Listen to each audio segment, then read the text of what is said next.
Do not use the pitch to put down other work. It is never going to benefit you to throw anybody else under the bus to try and make yourself look better. That's a bad look across the board. Don't say, so and so sucks and I'm better because. Build yourself up. If you can't build yourself up on your own merits and what's awesome about your work, what do you bring to the table without throwing somebody else under the bus, you need to look at what you're bringing to the table because you should be able to.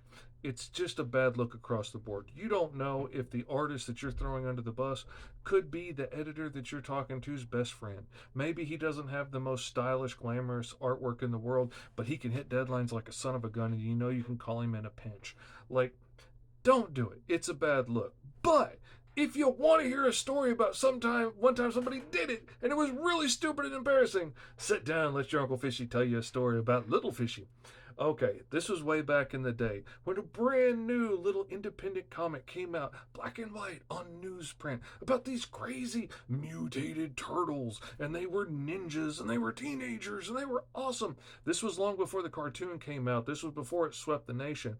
This was just a little random independent black and white comic book that me and my buddy came across, and it was from this new publisher, Mirage Comics, and we were so excited because finally there was somebody to send samples to other than Marvel and DC that had already told us that we sucked multiple times over, and we were looking at the artwork like, oh, we can do better than this in our junior high hubris, and we sat down and we scribbled out a brand new story that was completely original about mutant dogs that were samurais, but they had guns and stuff, and it was an absolute Teenage Mutant Turtle ripoff. We got inspired and we made our own little ripoff, and we drew some pictures and we made a pitch for the book, and we sent it to Mirage Studios with a letter explaining how, we have a brand new book that's going to be way cooler than the Ninja Turtles, and it's going to do way better than they ever did, and you should hire us to do this, or you should hire us to be the new artists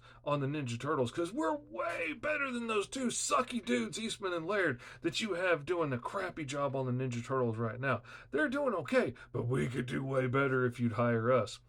We had no idea, because we were freaking junior high kids, that Mirage Studios was named that because it was a freaking illusion. And it was nothing but Eastman and Laird working in their freaking living room, putting out these books by themselves.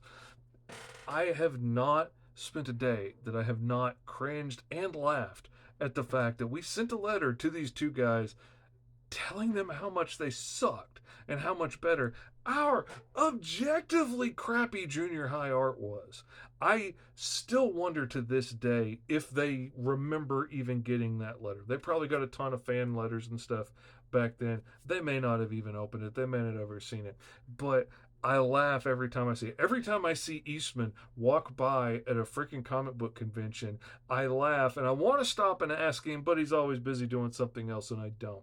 If you're friends with one of them, ask them if they remember the two ballsy kids that sent them a really crappy knockoff saying how much better they were than them. I'm just dying to know. But the point of the story is, don't pull a Little Fishy, okay?